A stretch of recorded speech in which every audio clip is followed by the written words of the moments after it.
What is up, guys? It's time for a Q&A. Trying to figure out the Instagram at the moment because I've been logged out, but that's fine. I will get in there. But in the meantime, happy to take your questions. Actually, let's get the Instagram sorted here. 1 second.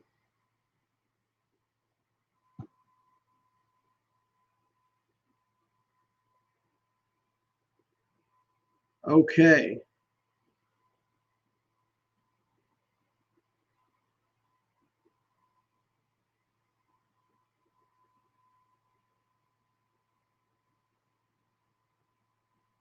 Sorry, 1 second.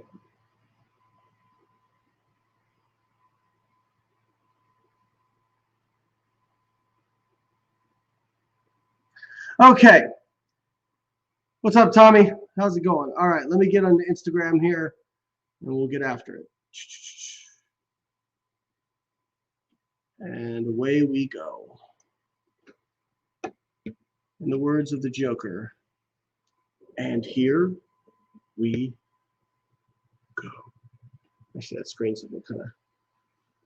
Lost 90 pounds using Carbon. Such a great app. Just had to clean my screen off. That's awesome, Erie. I'm just going to pull that up. Lost 90 pounds using Carbon. Such a great app. Or thanks for such a great app. You are freaking welcome. I love hearing that. Thank you so much for sharing.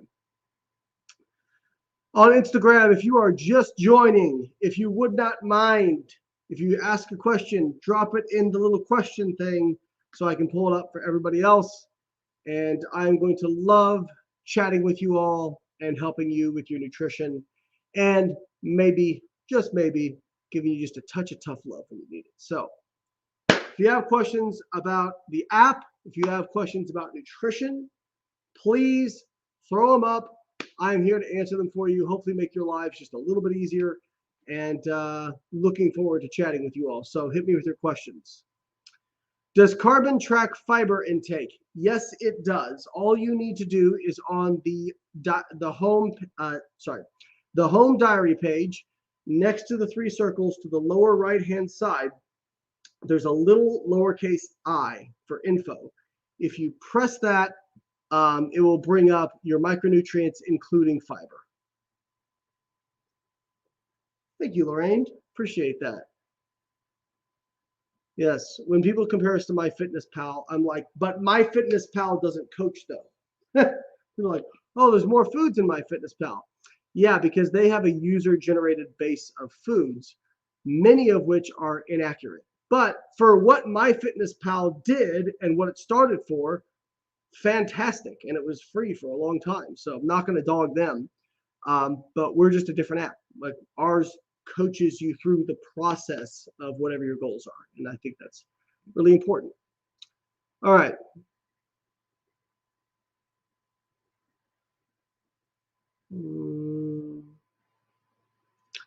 Anything linking high blood pressure to creatine? My ex-wife made my son get off of it. No, there's no links of high blood pressure to creatine. Oh, let's see here. Refeeds. If you're having to refeed weekly or bi-weekly, isn't that a sign that you're pushing the deficit too much? Surely it'd be more beneficial to performance and a multitude of other factors to have those carbs when you really need them. Thanks and good luck on your competition. Thank you. So the deal with refeeds is you really, I'm not sure what you mean by having to have them, because nobody has to have a refeed. Nobody has to have high days. High days certainly do not, like using refeed days, if you equate weekly calories between diets where people just eat the same thing every day or diets where people have like high and low days, there's no difference in fat loss. It really just boils down to personal preference. So if you like having high days, have high days. But Carbon, the app, is still going to balance out your weekly calories when you use the diet planner. So for example, if your average daily calorie intake, let's say 2,000 calories a day. If you say, well, I want one day that's 3,000, and you pull it up to 3,000, well, then what's going to happen? It's going to lower your other days by 1,000, your other unlocked days by 1,000. So it's just complete personal preference. As far as like having higher calories on days you train, there's no evidence that you need to do that. I do that just because I personally like that. But again, you don't need to do that. So what I would say is it's just personal preference. If you like that, if it helps you, by all means do it, but it doesn't appear to be superior. ODXO says, how does coaching on the app work? Well, the app is basically an algorithm that Holly and I, along with Keith, wrote. And basically what it does, and I'm not going to give away like proprietary stuff because that would just be stupid.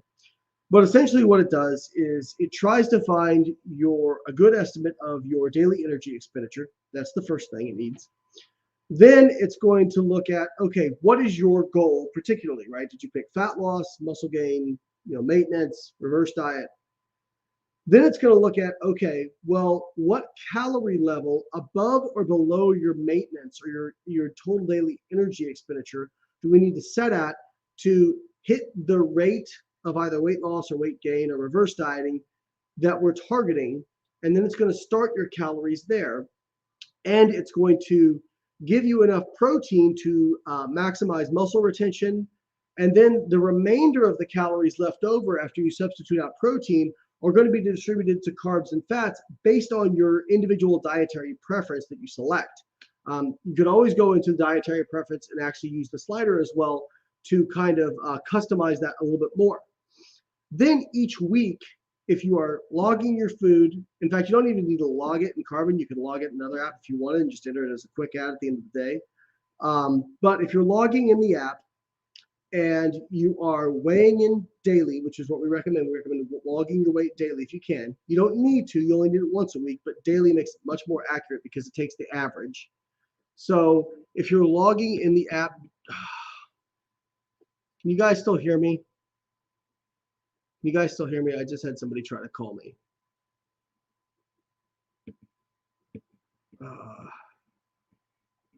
Can you guys hear me on Instagram? Sorry, I got to check here and make sure you guys can still hear me.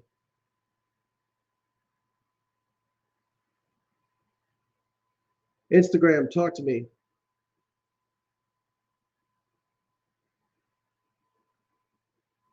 Okay, good deal. Previously, when somebody's tried to call me during a live, my sound has dropped out. So apparently it seems to be doing a little bit better. Okay, cool. So it's going, if you're logging your food, you're weighing in, every week the app will ask you to check in. And when you do your check-in, it will look at how did you hit your rate of whether weight loss, weight gain, whatever it is. Did you hit your rate? If not, how far off of that were you? And do we need to make some adjustments? And what it will do is adjust your calories to make sure that you are hitting your targeted rate of loss or gain or goals or whatever it is. So it really is an adaptive app. And if you're compliant for 4 weeks in a row, it should have you pretty dialed in. So a lot of people will get on, they'll be like, oh, I didn't lose any weight the first week, or I lost way too much weight the first week. This thing doesn't work. Just give it time. It needs to collect data so that it can make better decisions for you in particular moving forward. But that's essentially how the coaching works. And it's very, very good. I've used it to coach me for almost 3 years now. Yeah, 3 years now. And I can tell you that when I'm compliant and when I log my weight continuously, the coach literally nails my targeted rate of weight loss or weight gain, or in this case, I've been at maintenance for about 9 months, and I have not strayed outside the maintenance zone once. It has completely maintained my body weight for almost a year. So yeah, it's pretty badass. I'm just saying. All right, let's go to the questions here.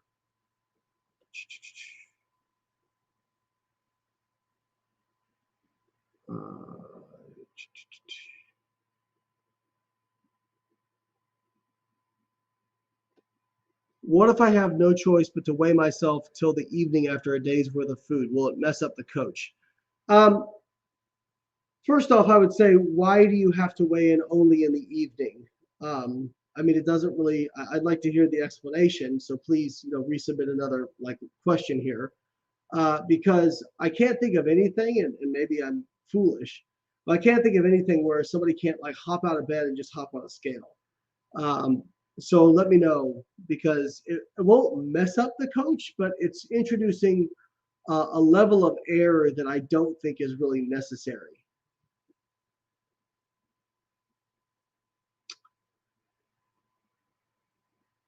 Let me see here. Good question. I know the Carbon app works with the health app, so does that mean it takes steps and active calories into account? No, and here's why. Because your activity calories on your Apple Watch or any wrist-worn device are inaccurate. The most recent meta-analysis suggests that these devices overestimate your energy expenditure by about 25 to 100%. So if it says you burned 1,000 calories, you actually burned something closer to 500 to 900. So if our app was operating based on that, what would happen is it would way overestimate the calories you're burning. It would keep your calories too high, and you'd either gain too much weight or lose too much weight. And then if the app tried to adjust based on the weight you gained, it would take your calories down, but then it would bring them back up because your watch is telling it that you're burning more. So no, we don't use that. We use your body weight and the amount of food you eat, because it's like solving an equation. So the number of calories you consume is related to your body weight based on expenditure, right? So if you're consuming more calories than you're burning, your body weight will increase over time, your average body weight. If you're consuming less calories than you burn, your body weight will decrease. Period. Point blank. There is no debate about this. This is the law of thermodynamics. This is how this stuff works, regardless of what experts, self-proclaimed experts on social media say. This has been shown in labs over and over and over and over and over and over and over again. So if we know what has happened with body weight, and we know how many calories have been taken in, we can solve for what energy expenditure is, because we know 2 of the 3, and if we have 2 of the 3, we can solve the equation, and that's what our app does. So it's actually much more accurate than this, because it is taking in your actual data of what you've actually consumed versus what your body weight has actually done, not an estimate based on flawed algorithms.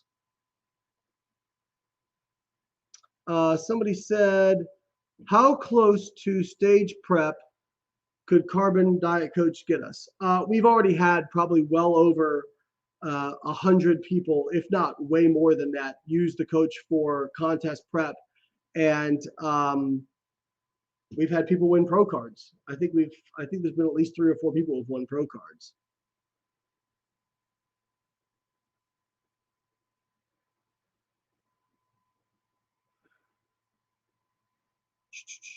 All right, let me pull up another question.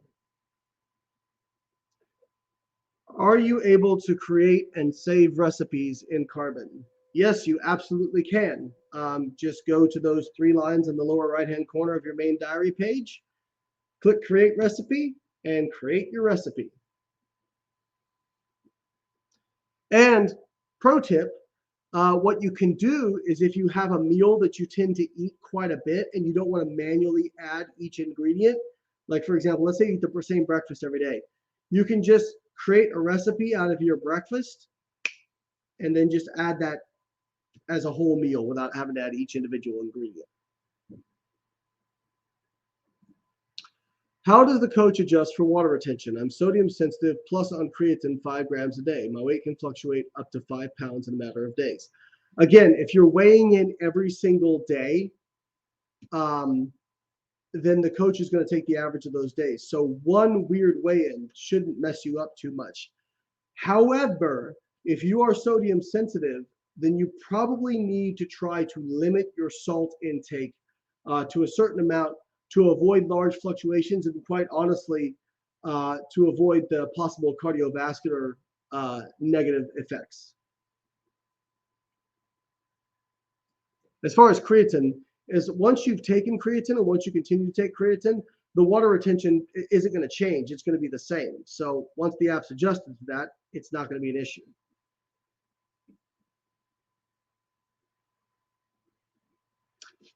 How does the app adjust for petite body types? So first off, this idea of body types, it does not exist. Well, the idea exists, but the idea that your nutrition needs to be different based on your body type is complete fallacy.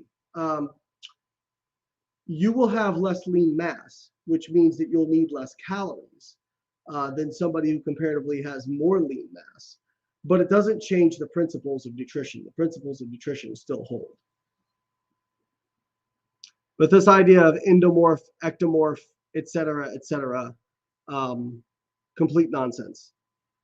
Any benefits of daily calorie cycling versus using the same macros? Already covered that, was the first question I answered. So I would just recommend going back and checking out the live once it gets posted. Let's see here.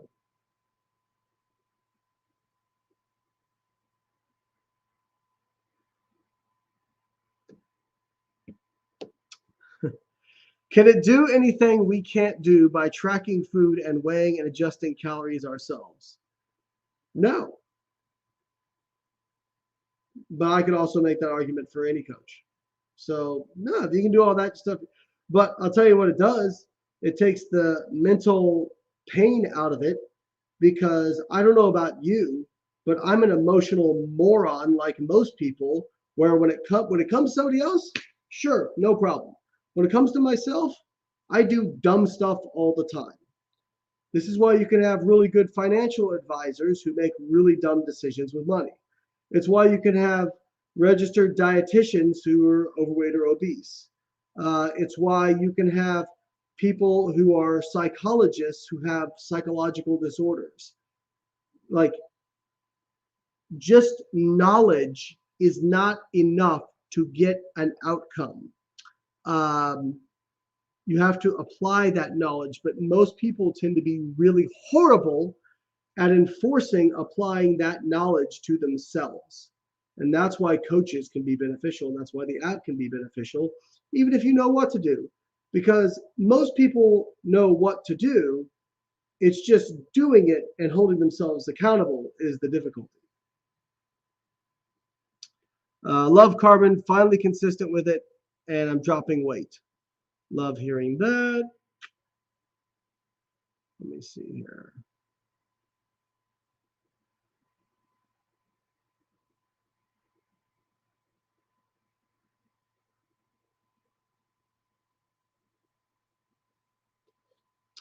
Just started this week, looking forward to seeing what kind of coaching is involved in the check-ins. Typically, when I've tracked previously, I do more protein. Will I get a chance to talk with a coach about this? So I think you have I think maybe you don't understand how our app works. So our app is not an actual person doing check-ins for people, because for $10 a month to do check-ins for the number of members we have, it would be completely non-scalable. We'd have 100 members, or 500 members or something like that. So our app is an algorithm that was written by myself, Holly, and Keith Crocker. Between us, we've coached over 4,000 people. And so, and also have various degrees between us. I have a PhD in nutrition. My wife has a master's, and Keith has a bachelor's, as well as a registered dietitian for both Keith and Holly. So we wrote an algorithm that incorporates a lot of our coaching knowledge, but it is not a human coach. It is an algorithm. And the benefit to this is we can now help tens of thousands or hundreds of thousands or millions of people, as opposed to only being able to help a few. And we can also do it for a very, very low price, because at $10 per month, you would need, if you want somebody to make an income, if a company is going to make money, you would probably need, I don't know, like 10,000 members to cover our expenses or something like that. And it is not feasible to pay coaches based on that amount. Jim Gadget, I already answered this question. I asked you a question in response, and you haven't replied. So again, I'm asking, why can't you weigh in the morning? And just to dovetail on that last question, they also asked about increasing your protein. You can increase your protein if you wish. If you just go into your settings, click on the coaching, and click on dietary preference, you can change the protein slider. Jim Gadget, I asked, why can't you weigh in the morning? Because I can't really think of very many reasons why somebody couldn't just get out of bed and hop on a scale.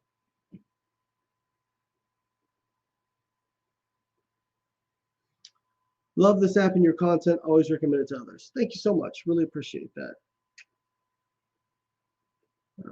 Been following your content for 13 years. Definitely needed in the fitness industry. Thank you for providing great information. You're very welcome. I appreciate you following.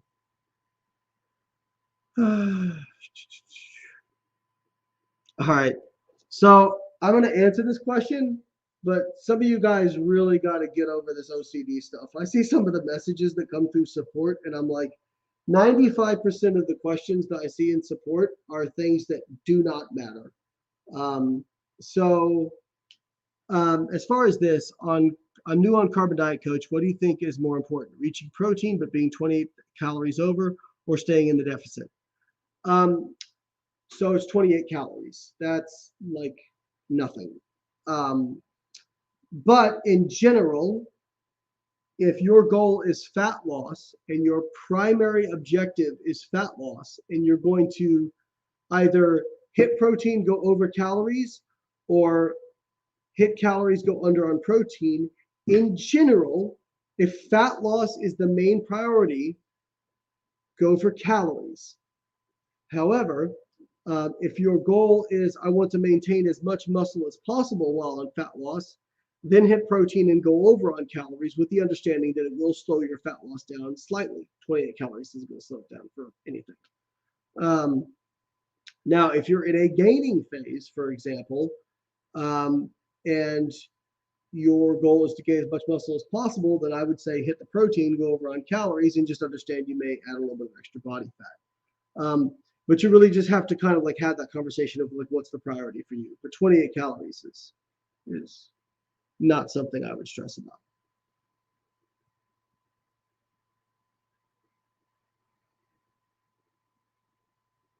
I wake up at 5 a.m. My scale doesn't fit in the bathroom. I don't want to wake everyone up. How would you wake everyone up? By just climbing on a scale. I'm sorry. I'm not trying to be a jerk. I just really want to understand this, because this, and I don't know what kind of scale doesn't fit in the bathroom either. I realize that there are small bathrooms. I understand that. But you can always like lean the scale up against the wall so that it's not like taking up too much space, and then just put it down. I can't imagine a square like this big that there's no spot in the bathroom to put it. I mean, just to weigh.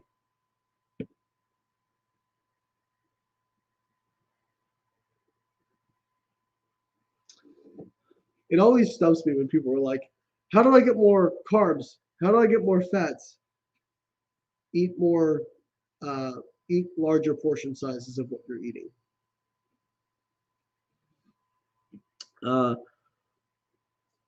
Will the app give you an example meal plan to help hit your specific daily targets? No, it does not, because a meal plan is just training wheels. Our app is a flexible dieting app. So it's it gives you the flexibility to eat what you would like, but you have to track it. Do you think Carnivore MD's stance on eating vegetables is false? It is as false as anything can possibly be. It would be like going outside and saying the earth is flat, or looking up in the sky and saying that the clouds are made out of unicorn farts. That is how false it is. So he will take a vegetable and say, this vegetable, this whole food, has chemical compounds in it that are toxic. I promise you that I could go pick out literally any food and find a specific chemical in it that is toxic at high doses. When we look at the research on fruits and vegetables, unequivocally, there is no debate. There's no debate in the research. People who eat more fruits and vegetables live longer. They have lower rates of heart disease, they have lower rates of cancer. And for every 10-gram increase in fiber, it decreases your risk of cardiovascular disease and cancer by 10%. So his whole, oh, these have toxic chemicals in them. If they did, then why and how do people who eat more of them live longer? This doesn't take rocket science to figure out. It's like he hasn't had basic toxicology, which basic toxicology postulates that the dosage makes the poison. If that's so, basically, like, understand that there is cyanide in apples, very small amounts. So does that mean you shouldn't eat apples? No, it's so small, it's not going to harm you. You can also die by drinking too much water. You can literally poison yourself with too much water. Too much water is toxic. If you take pure oxygen in, just pure oxygen, you can get oxygen toxicity. Like, anything is toxic in the right dose or too much of it. So please stop listening to people who fearmonger a whole food or food group based on, well, it has this one compound in it that's been shown to be toxic. Do you guys bother to look at the research studies that he cites? Because the research studies he cites are almost exclusively in vitro research in cell lines or in animals giving extraordinarily high doses. So just please keep that in mind. Any benefits to trying the carnivore diet for a month? Does it really work? Objectively define the word work. Do people lose weight in a carnivore diet? Sure. Do people feel better on a carnivore diet? Well, when you go from eating a bunch of crap food to just meat, you probably feel a little bit better because the standard American diet is pretty crappy. But a carnivore diet is not great for health for a multitude of reasons, the least of which being that you don't get any fiber, which has been demonstrated repeatedly to improve longevity. Like, if there's a longevity hack in nutrition nobody talks about, it's freaking fiber. Okay, it's unequivocal, the research. It's not like, oh, we have a few studies over here and there's a few studies. No. All of the meta-analyses very clearly show that people who eat more fiber live longer. So why you would want to cut that out? Now, I think a lot of people who have, there's a whole, I could do a whole thesis on carnivore nonsense, but many people will say, well, I had a lot of inflammation and carnivore cleared that up. Well, these people are like, when I asked them, well, did you have your IL-6 measured? Did you have your CRP measured? Did you have this measured? No, they never do, which are markers of inflammation. What they're actually referring to is they actually had gastrointestinal distress. And when they went to a meat-only diet, they felt better. That's because a meat-only diet is effectively an elimination diet. And many folks out there, without realizing it, have FODMAP sensitivities for fructans, oligosaccharides, disaccharides, monosaccharides, and polysaccharides that are found in some fruits and vegetables. And if you cut those out, you will stop having really bad gas and IBS symptoms in response to that. However, there are still fruits and vegetables you can eat. So my wife has several videos on this topic. I would really recommend looking up her videos, but you don't need to just eat meat. There's nothing magical about eating meat. And in many ways, very suboptimal for health. The carnivore echo chamber is probably the most insane echo chamber I've ever come across in my entire life. Like, probably on par with flat earthers. All right. Does muscle gain come faster than fat loss? No, not typically. Not typically. Your opinion on fish oils and PUFAs? Um, Fish oil seems to be like very good for you. PUFAs in general probably depends on the PUFA specifically, but overall, when you replace saturated fat with PUFAs, you either get neutral or significantly better health outcomes. So again, yeah, I recommend limiting saturated fat. Would carbon benefit a South African user? Would I be able to track the food, or do I have to manually input the data? So we won't have a database for your country because the databases are thousands of, we have 4 databases: USA, Australia, Canada, UK. The databases are thousands of dollars every single month. And so at the moment, it is not tractable for us to be able to do that and remain profitable. That being said, you can use any tracker that you like that's free that has a South African database. And all you got to do is at the end of the day, go those little 3 dots in the corner and press quick add and just add your macros in as a quick add. And Carbon will get all the data and it'll take you an extra 15 seconds. So that's what I recommend for people who are overseas and don't have database in your country. But the other option is create custom foods every time you eat something specific to South Africa. And while it will be a little bit tedious at first, after a couple of weeks, you will have an entire database yourself built up, which now you won't even have to like worry about that. You just search for your food and it'll be there. And Riva actually on Facebook says, I'm from South Africa, and once you've logged your food, it's so easy. Carbon is amazing. Keep in mind, you're paying for Carbon for the nutritional coaching. Okay, if you hired a person, so for example, if you wanted to hire me for coaching for a year, it's $10,000, and I'm actually like not taking on any clients at the moment at all. Just to give you an idea of pricing for really, really good popular nutrition coaches. If you wanted to hire like a reputable person, it would be several $100s per month. And so what would they do? Well, they would look at your anthropometrics. They'd ask you questions about your dietary preferences, hopefully.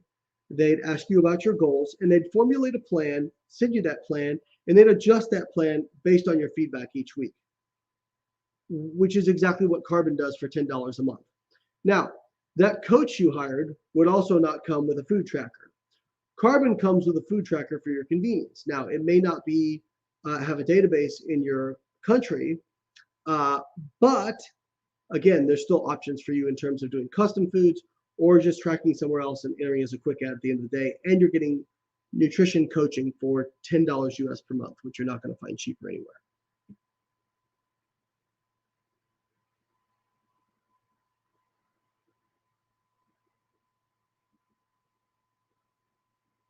Sorry, just looking for questions.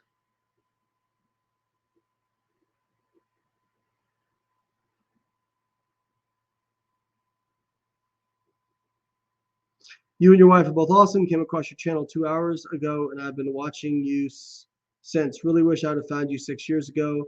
Would have made my 165-pound weight loss a lot easier. Well, we're happy you're here now, my friend.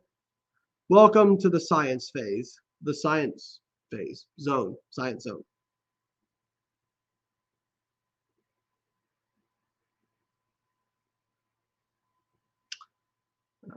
Okay. Layne, does taking an SSRI affect your ability to lose fat? So the research data I've seen on SSRIs demonstrates that it doesn't appear to affect energy expenditure. However, they do appear to affect appetite. So there are some that appetite does increase. There's also a few that anecdotally, I've talked to a few people, and it turns out that physically they feel more tired, and so they don't move as much. But it doesn't appear to affect weight loss or gain through energy expenditure.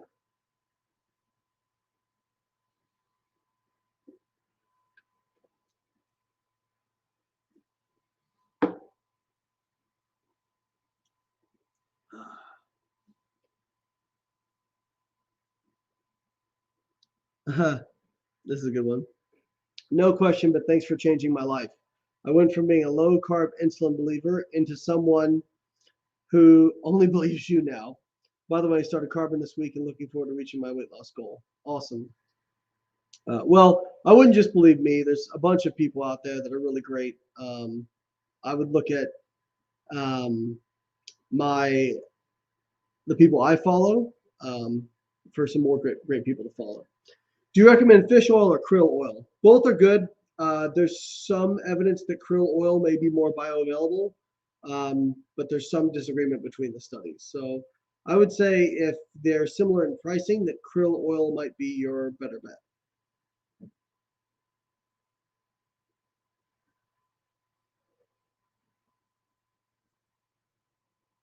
What is the average amount of muscle an older female can add while trying to minimize fat gain? Weight training 4 times per week. Um, well, the research shows that elderly people and females can both gain muscle at about the same rate as a young male as a percentage of their starting lean mass. So people hear this and they go, Layne, that's not true. Like, look at how much bigger men are than women and elderly people. Again, as a percentage of your starting lean mass. So, for example, if I start lifting and I'm 70 kilos of lean mass, if I put on 10%, that's 7 kilos of lean mass. If you know, Julie over here, I'm just picking a name, starts and has 45 pounds of lean mass, if she adds the same rate, she'll be 4.5 pounds of lean mass more. Both people have added the same amount of lean mass as a percentage of their starting lean mass, but the larger person will have added absolutely more lean mass in terms of just weight. So yeah, you can still add plenty of lean mass as a female, but what's the average amount as a number? I have no idea. And I like really,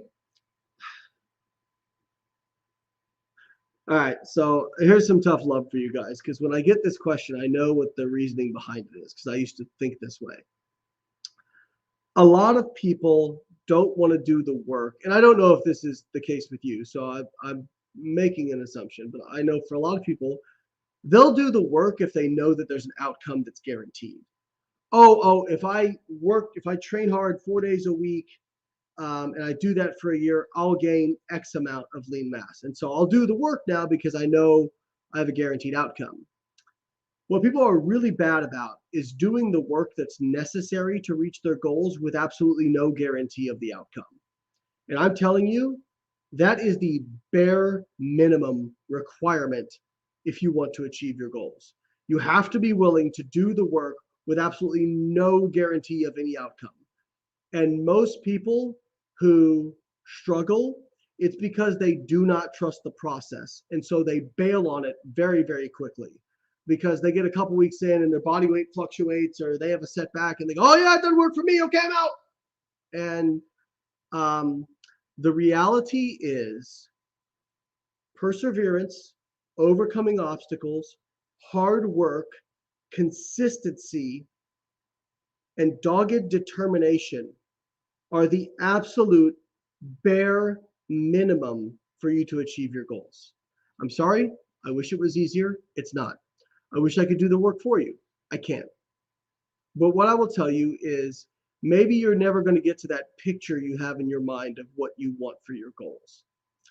But if you put in the work and you do it consistently for a long time, you may not get exactly what you want, but I promise you, you're going to be way better off than you would have been just bailing.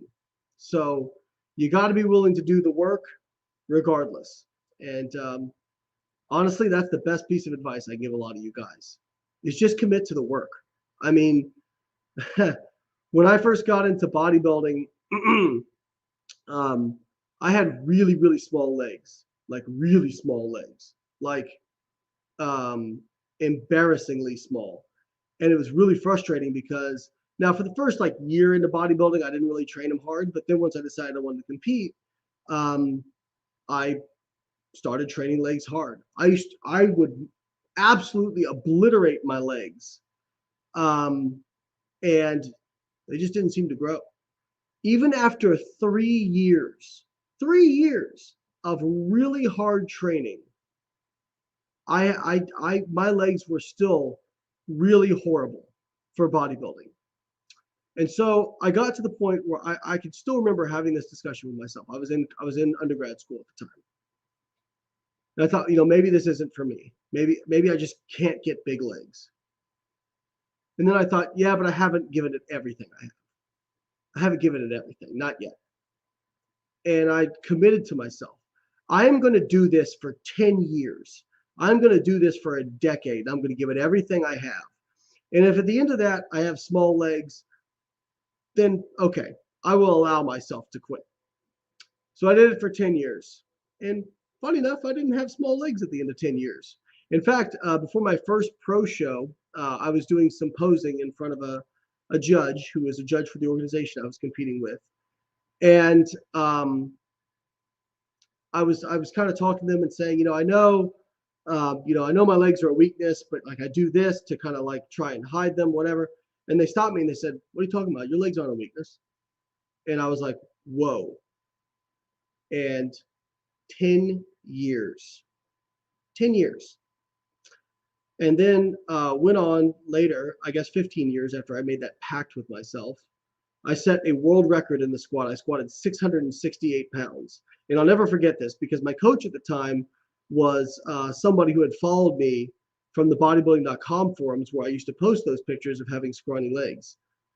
And he was younger than me. I actually coached him for nutrition for a while, and then he ended up being an amazing powerlifting coach.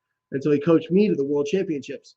And after I set the world record squat, and I got a silver medal overall in the overall competition, I came backstage and he was crying. So he like had his head in his hands. He was crying. And I was like, "Dude, Ben, we did it. Like, why are you like?" And he looks at me and goes, "How the hell did you just do that? How the hell did you just do that?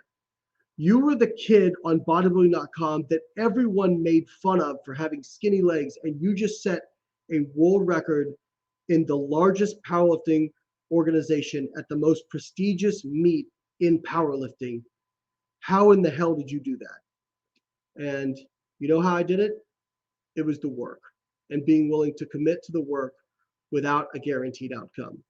So there's a line I really like that I repeat a lot, and it's the following line: "The magic you are looking for is in the work you are attempting to avoid." And if I could give you like all this stuff about should I do high carb, like what should I do with my fats and my fiber, and like take all that stuff and throw it out, because that's not why you haven't gotten results. Be really brutally honest with yourself. Be really honest. You haven't gotten results because you haven't been consistent. That's why. Now, there may have been some head knowledge gaps for sure, but a lot of that relates to head knowledge of how to be consistent. Okay? I shouldn't be where I am today. Like, I came from Southern Indiana where nobody left the town I came from. Nobody did anything other than just going to the university that was there and then just getting a normal job. And I just decided that that wasn't going to be me.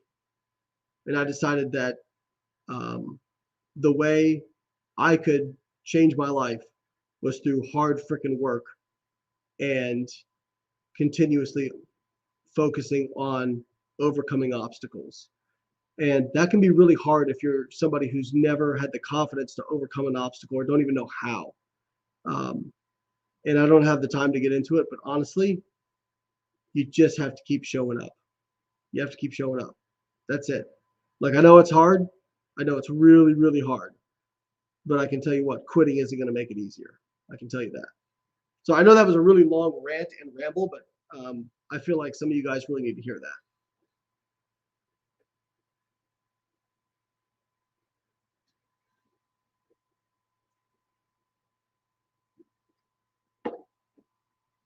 Any advice on more small meals a day versus fewer larger meals for metabolism?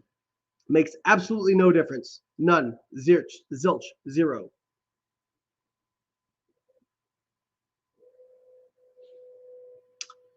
Do you believe mainstream doctors and educators will push for resistance training in the future? Could it be a game changer to make the public healthy? I don't think it'll be a game changer. Yeah, I mean, I think doctors already do that, at least exercise. Um, People don't want to work, man. That's it. Like, that's why they're trying to create exercise in a pill.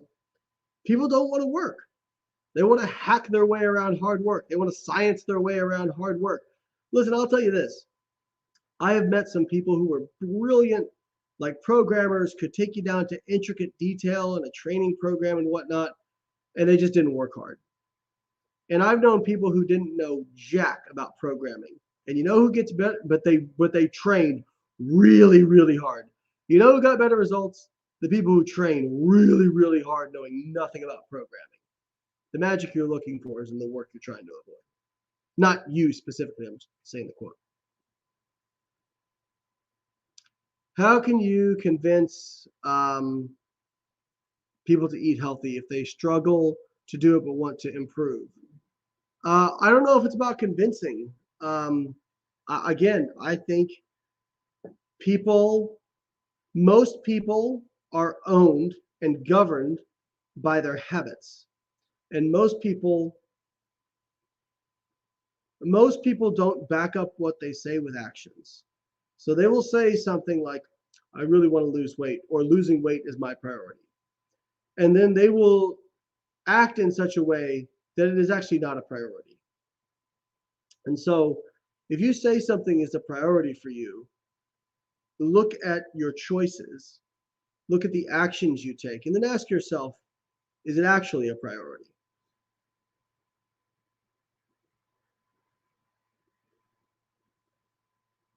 Does overeating mean eating more calories than you burn, or does it mean binging? Well, it can be both, but in general, it's eating more calories than you expend. I feel like some people confuse it with binging. I'd hope not, but I guess people are people. Um, why do you think this garbage about seed oils, non-nutritive sweeteners, and insulin perpetuates for years and years? Seems like influencers are saying it like it's a revolution. So if you're going to create, so first off, here's the first part of that. So there's hundreds of thousands of people trying to make a living in the health and fitness space. And if you don't have especially good credentials, if you haven't done anything competitively, and you're not like crazy lean, or honestly, quite frankly, if you're just one of those three things, um, it takes multiple things now to stand out. So people try to cut the line, basically, right? So I've been doing this for 20 years. I've been in this industry for 20 years. Um, so if somebody just comes into this, they're basically shouting in a forest with 100,000 other people who are shouting, and they're trying to get people's attention. So how can you get people's attention? Start shouting about something different. Create a bad guy. Create an enemy. These all, whether it doesn't matter what the line of bro science is, they all have the same MO. It's create a bad guy, uh, cherry pick your research to show why that's the cause of all your problems, sell the solution to said bad guy, and then come up with logical fallacies about how they don't want you to be healthy, and they like it's all about taking the responsibility away from the individual and putting it on other people. It's why people like conspiracy theories, because most people who buy into conspiracy theories actually like one of the consistent things, if you look up conspiracy theory, like people who tend to like just lock, stock, barrel buy into it, there tends to be an element of narcissism around it. And a lot of it is, I can't blame my problems on me. It couldn't possibly be me. So it must be like this dark ulterior force that can explain everything that's going wrong. And that's so much easier to our ego to just offload responsibility on a third party, rather than to look at ourselves and go, where am I really falling short in my life? Because that's a really hard conversation. People don't like that. People don't like doing hard things.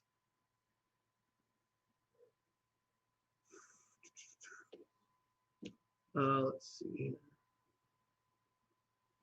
Any advice on estimating macros when dining out? Yes. Two ways to approach this. One, you can just type in the name of the dish and see if other restaurants have it. If it's a restaurant where they don't list their macros, some restaurants actually list their dishes on Carbon, so you can find it. But in the case where they don't, you can find a similar dish, or search the dish and see if another restaurant has it, and try to go based off that. Or what I do is I tend to look at the individual components of the food, like, okay, I'm having a burger, fries, and some broccoli, whatever, right? Okay, that looks like about 170 grams of broccoli. It looks like about 200 grams of fries. It looks like about, 250 grams of 80% beef. It looks like, this big of a bun, that sort of thing. And then I put all those together and I do my best estimation. Well, likelihood is you're going to be a little bit off, but if you're consistently estimating each time, and you'll get better and better, it's better than not trying at all. Can you discuss the concept of not eating back the calories you burn through activity?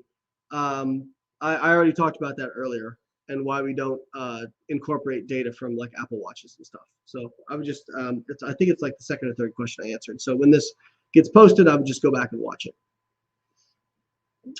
Any meal prep companies you've tried or recommend? I use Icon Meals. They've been great to me.